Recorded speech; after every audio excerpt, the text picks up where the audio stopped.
Sir ಒಳಗೆ ಬರ್ಬೋದಾ sir? ನಿಮಗೆ ಮತ್ತೊಮ್ಮೆ ಶುಭಾಶಯಗಳು ಸರ್. ಇವತ್ತು ತಗೊಂಡಿರ್ತಕ್ಕಂತಹ ಪ್ರಶಸ್ತಿ ಬಹಳ ಅತ್ಯುನ್ನತವಾದದ್ದು.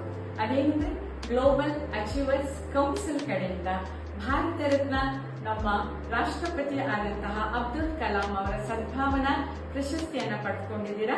ಅದು ವೈದ್ಯಕೀಯ ಕ್ಷೇತ್ರ ಮತ್ತು ಸಾಮಾಜಿಕ ಕ್ಷೇತ್ರ. ನಮ್ಮ ಸಮಾಜದ ಎಲ್ಲಾ ಜನರ ಪರವಾಗಿ ನಾನು ನಿಮಗೆ ಹೂವಿನ ಗುಚ್ಛೆಯ ಮುಖಾಂತರ ಶುಭಾಶಯಗಳನ್ನು ತಿಳಿಸ್ತೀನಿ ಸರ್. ಈಗ ನೀವು ಪ್ರಶಸ್ತಿ ತಗೊಂಡ್ರಿ, ಯಾವ್ಯಾವ ಕ್ಷೇತ್ರದಲ್ಲಿ ಏನೇನು ಸಾಧನೆ, ಯಾವುದೇ ಒಂದು ಸಾಧನೆಯನ್ನ ನೀವು ಮಾಡಬೇಕು ಅಂದ್ರೆ ಅದಕ್ಕೊಂದು ಹಿನ್ನೆಲೆ ಇರುತ್ತೆ ಸರ್, ಮತ್ತು ನಿಮ್ಮ ಮನಸ್ಸಿಗೆ ಅದು ಬರಬೇಕು, ಮತ್ತು ನಿಮ್ಮ ಕೌಟುಂಬಿಕದಲ್ಲಿ ಅದು ಬೆಂಬಲ ಇರಬೇಕು, ಮತ್ತು ಅದು ಸಮಾಜದ ಜನರಿಗೆ ಹೋಗಿ ತಲುಪಬೇಕು, ಸಮಾಜದಿಂದ ಗುರುತಿಸಲ್ಪಡಬೇಕು. ಇದಕ್ಕೆಲ್ಲ ಒಂದೆರಡು ಪ್ರಶ್ನೆಗಳನ್ನ ನಾನು ಕೇಳಬಹುದಾ ಸರ್? ಖಂಡಿತ ಸರ್. ನೀವು ಕರ್ನಾಟಕದ ಅದು ಕರಾವಳಿ ತೀರದ ಒಂದು ಸಣ್ಣ ಹಳ್ಳಿಯಿಂದ ಬಂದಂತಹ ವ್ಯಕ್ತಿ. ಇಂತಹ ವ್ಯಕ್ತಿ ಇವತ್ತು ಭಾರತದಂತಹ ನಮ್ಮ ರಾಷ್ಟ್ರಪತಿ ಅಬ್ದುಲ್ ಕಲಾಂ ಅವರ ಸದ್ಭಾವನಾ ಒಂದು ಪ್ರಶಸ್ತಿಯಿಂದ ನೀವು ಗುರುತಿಸಲ್ಪಟ್ಟಿದ್ದೀರಾ ಸರ್. ಹಾಗಾದ್ರೆ ನಿಮ್ಮ ಸಾಮಾಜಿಕ ಕಾರ್ಯಕ್ರಮಗಳು ಮತ್ತು ವೈದ್ಯಕೀಯ ಕ್ಷೇತ್ರ, ಇವೆರಡು ಕ್ಷೇತ್ರದಲ್ಲಿ ನೀವು ಈ ಅತ್ಯುನ್ನತ ಪ್ರಶಸ್ತಿಯನ್ನು ನಿಮ್ದಾಗಿಸ್ಕೊಂಡಿದ್ದೀರಾ. ಹಾಗಾದ್ರೆ ಮೊದಲಿಗೆ ಸರ್ ನಾನು ಸಾಮಾಜಿಕ ಕ್ಷೇತ್ರಕ್ಕೆ ಬರ್ತೀನಿ. ಸಾಮಾಜಿಕ ಕ್ಷೇತ್ರದಲ್ಲಿ ನಾನು ಕೇಳಲ್ಪಟ್ಟೆ ಜೂನ್ 21 ಅಂತಾರಾಷ್ಟ್ರೀಯ ಯೋಗ ದಿನವನ್ನ ನೀವು ಆಚರಣೆ ಮಾಡಿದ್ರಿ. ಅದ ಯಾವ ತರ ಮಾಡಿದ್ರಿ, ಆ ಜನರ ಜೊತೆ ಹೇಗೆ ನೀವು ಸೇರ್ಕೊಂಡ್ರಿ ಅನ್ನೋದ್ರ ಬಗ್ಗೆ ಒಂದು ಚಿಕ್ಕ ಮಾಹಿತಿಯನ್ನು. ನಾವು ಯೋಗದ ಡೇ, ನಾವು ಈ ಅಂತಾರಾಷ್ಟ್ರೀಯ ಯೋಗ ಡೇದಲ್ಲಿ ನಾವು ಇಲ್ಲಿ ಸಹ ಪ್ರೋಗ್ರಾಮ್ ಮಾಡ್ತೇವೆ. ಸ್ಕೂಲಿಗೆ, ಕೆಲವು ಸ್ಕೂಲ್, ಹೀಗೆ ಅನೇಕ ಕಡೆ ನಾವು ಕ್ಯಾಂಪಸ್ ಮಾಡ್ತೇವೆ. ಶಾಲಾ ಮಕ್ಕಳಲ್ಲಿ ಚಿಕ್ಕಂದಿನಿಂದಲೇ ಯೋಗ ಅನ್ನೋದು ಅಭ್ಯಾಸವಾಗಿ ಬರಬೇಕು. ಶಾಲಾ ಕಾಲೇಜು ಮಕ್ಕಳಿಗೆ ನೀವು ಅಂತಾರಾಷ್ಟ್ರೀಯ ಯೋಗ ದಿನದಿಂದ ಅವರಿಗೆ ಸ್ಪರ್ಧೆಗಳನ್ನ ಏರ್ಪಡಿಸ್ತೀರಾ. ಆ ಸ್ಪರ್ಧೆಗೆ ಅವ್ರು ಭಾಗವಹಿಸಬೇಕಾದ್ರೆ ಅದಕ್ಕೊಂದು ಸಿದ್ಧತೆಯನ್ನ ಮಾಡ್ಕೊಂಡಿರ್ತಾರೆ. ಸ್ಪರ್ಧೆಯಲ್ಲಿ ಗೆದ್ದವ್ರನ್ನ ನಮ್ಮ ರಾಷ್ಟ್ರೀಯ ಮಟ್ಟದಲ್ಲಿ ಅವರಿಗೆ ಅವಕಾಶ ಸಿಕ್ತು ಅಂತ ನಾನು ಕೇಳಲ್ಪಟ್ಟೆ. ರಾಷ್ಟ್ರೀಯ ಮತ್ತೆ ಅಂತಾರಾಷ್ಟ್ರೀಯ ಇದರಲ್ಲಿ ಸಹ ಮಟ್ಟದಲ್ಲಿ ಸಹ ಅವರಿಗೆ ರೆಕಗ್ನೈಸ್ ಆಗಿದೆ. ಖಂಡಿತ ಸರ್. ಯಾಕಂದ್ರೆ ಇವತ್ತಿಗೂ ನಾನು ಭಾರತದ ನಮ್ಮ ಕರ್ನಾಟಕದ ರಾಜಧಾನಿಯಲ್ಲೂ ಕೂಡ ಇಂಥದನ್ನ ಅಂದ್ರೆ ಇಂಥ ಒಂದು ಸ್ಪರ್ಧೆಗೆ ಭಾಗವಹಿಸಿ ನಾವು ರಾಷ್ಟ್ರೀಯ ಅಂತಾರಾಷ್ಟ್ರೀಯ ಮಟ್ಟಕ್ಕೆ ಅಲ್ಲಿಯ ಜನ ಬರಲಿಕ್ಕೆ ತುಂಬಾ ಅವಕಾಶಗಳಿದೆ.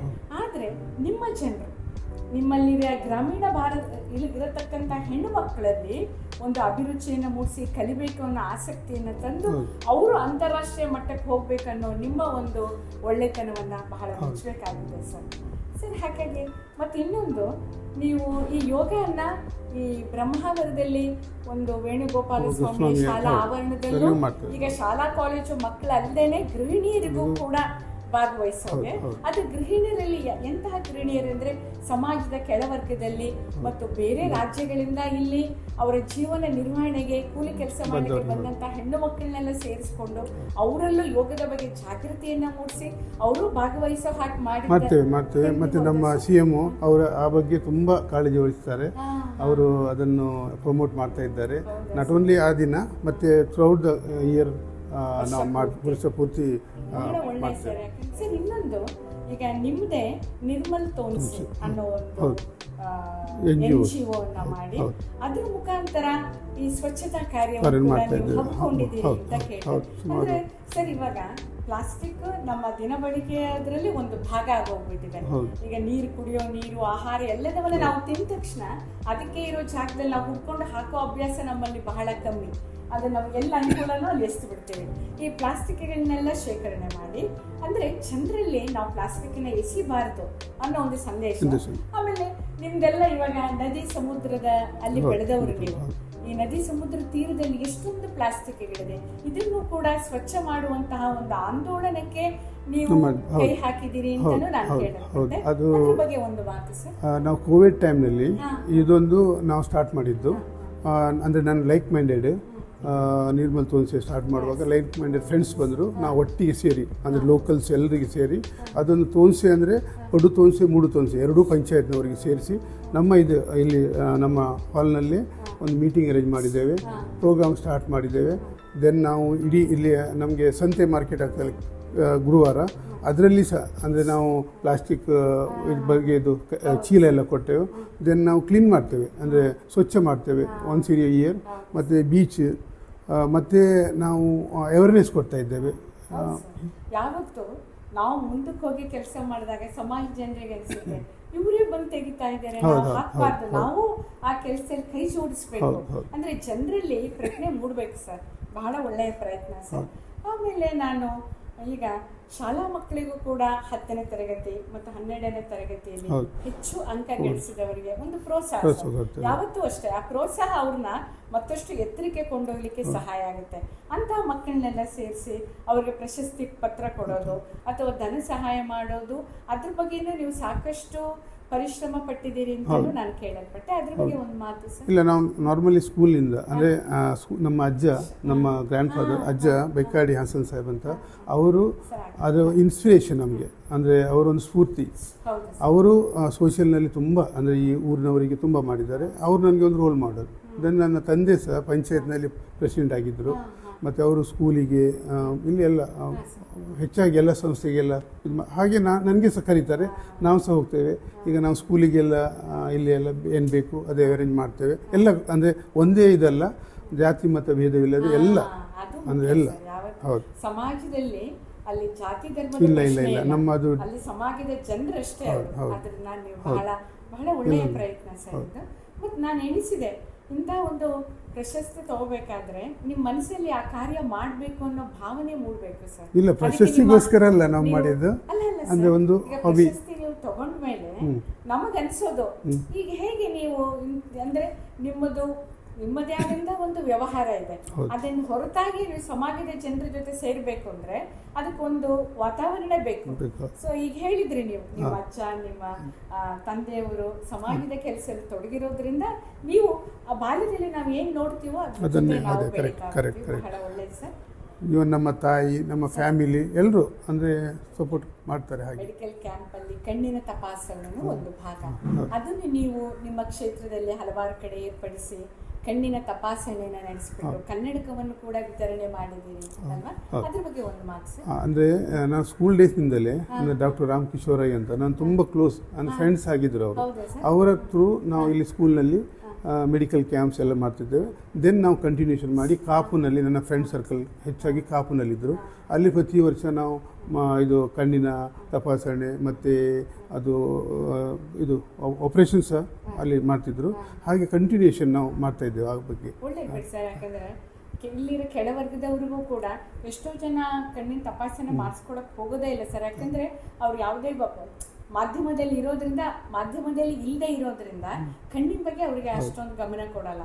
ಅಂಥವ್ರನ್ನ ಹುಡುಕಿ ಅವ್ರಿಗೊಂದು ಕಣ್ಣನ್ನು ವಿತರಣೆ ಮಾಡೋಕೆ ನಿಮ್ಮ ಸಾಮಾಜಿಕ ಕಾರ್ಯ ವಿಸ್ತರಣೆ ಮಾಡಿದ್ದೀರಾ. ಮತ್ತು ಸರ್ ಈಗ ಬಡ ಹೆಣ್ಣು ಮಕ್ಕಳಿಗೆ ಮದುವೆಗೆ ಕೂಡ ನೀವು ಸಹಾಯ ಮಾಡಿದ್ದೀರಿ. ಹೌದು ಹೌದು, ಅದು ಇಲ್ಲ, ಅದು ನಮ್ಮ ಟ್ರಸ್ಟ್ ಉಂಟು. ನನ್ನ ಗ್ರ್ಯಾಂಡ್ ಫಾದರ್ ಅಜ್ಜನವರದ್ದು ಬೈಕಾಡಿ ಹಸನ್, ಬೈಕಾಡಿ ಹಸನ್ ಸಾಹೇಬ್ ಚಾರಿಟೇಬಲ್ ಟ್ರಸ್ಟ್ ಅಂತ, ಹಸನ್ ಸಾಹೇಬ್ ಮೆಮೋರಿಯಲ್ ನಮ್ಮ ಅಜ್ಜರದ್ದು. ಅದು ಒಂದು ನಿಯರ್ಲಿ 17 ಇಯರ್ಸ್ ಆಯಿತು ಅದು.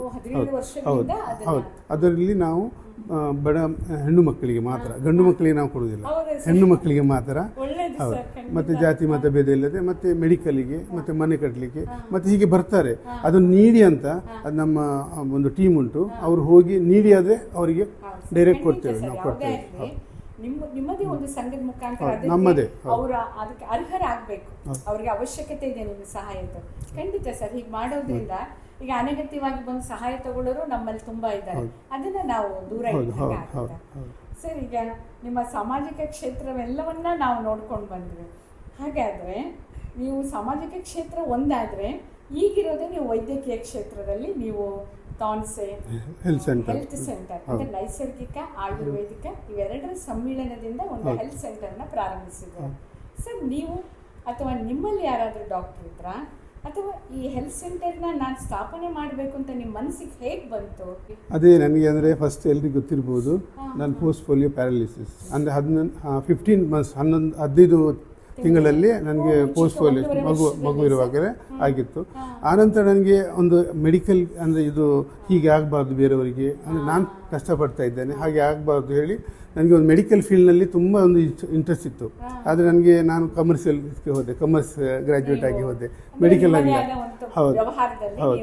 ದೆನ್ ನನಗೆ ಹೀಗೆ ಒಂದು ಇನ್ಸ್ಪಿರೇಷನ್ ಇತ್ತು, ಏನಾದರೂ ಮಾಡಬೇಕು, ಮೆಡಿಕಲ್ ಹೇಳಬೇಕು. ಮತ್ತು ಒಂದು ಇದು ಹಾಸ್ಪಿಟಲ್ ಸ್ಥಾಪನೆ ಆಯಿತು.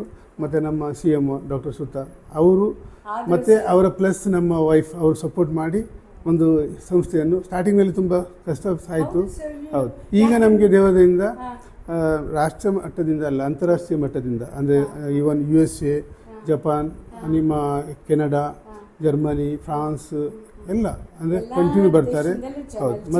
ಹೌದು. ಮತ್ತು ಭಾರತದಿಂದಲೂ ನಮಗೆ ಹೆಚ್ಚಾಗಿ ಹೈದರಾಬಾದ್, ಬಾಂಬೆ ಮತ್ತು ಕರ್ನಾಟಕದಿಂದ ಡಿಫ್ರೆಂಟ್ ಪಾರ್ಟ್, ಬ್ಯಾಂಗ್ಳೂರು, ಬಿಜಾಪುರ, ಶಿವಮೊಗ್ಗದವರು, ಡೆಲ್ಲಿಯಿಂದ, ಚೆನ್ನೈಯಿಂದ ಸಹ ಬರ್ತಾರೆ, ಚೆನ್ನೈಯಿಂದ, ಈವನ್ ಕೇರಳದಿಂದ ಸಹ ಬರ್ತಾರೆ, ಥ್ರೂಔಟ್ ದ ಇದು ಬರ್ತಾರೆ ದೇಶದಿಂದ.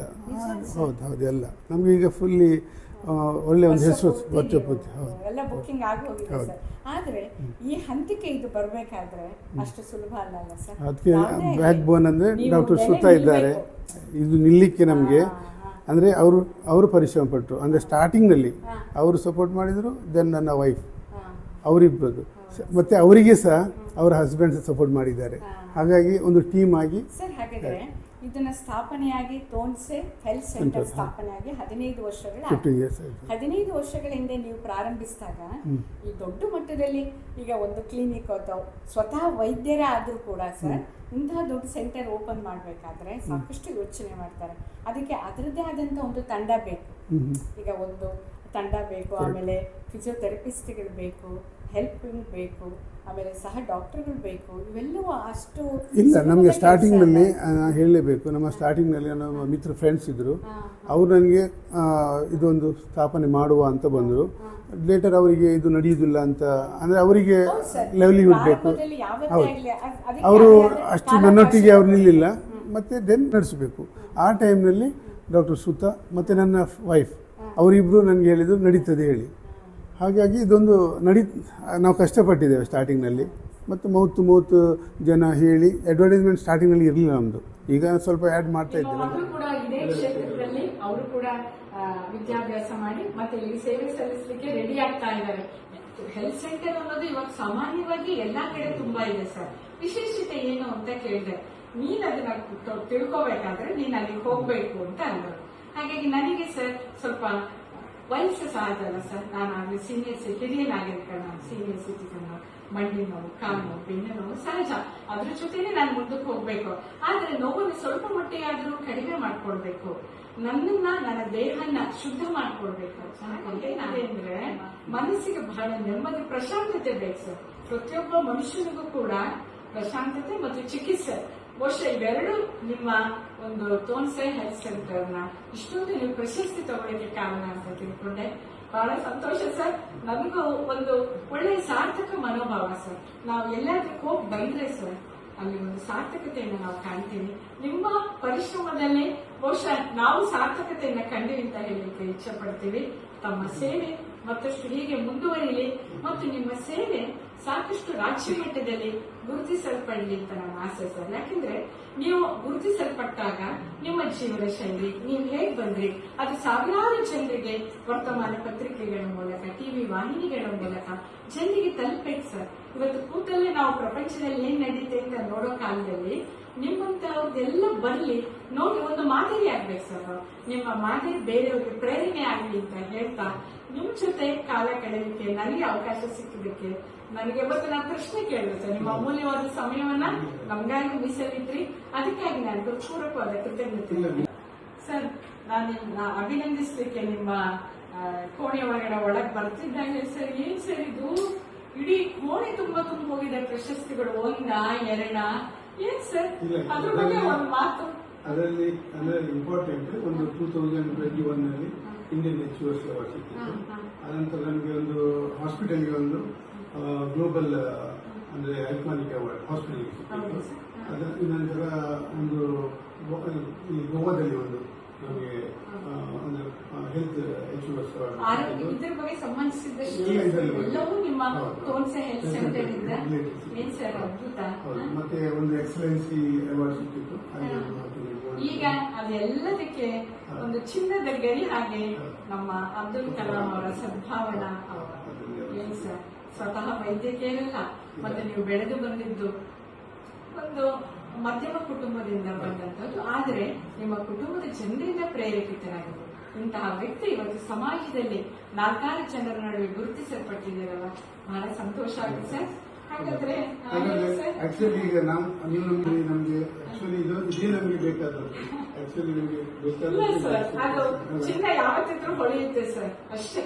ನೀವು ಅದಕ್ಕೆ ಒಂದು ಸಂಪರ್ಕ ಮಾಧ್ಯಮ ಅದೇ ಅಷ್ಟೇ. ನಾನು ತುಂಬಾ ಹೃದಯದ ಕೃತಜ್ಞತೆ ಸರ್. ನಮಸ್ಕಾರ.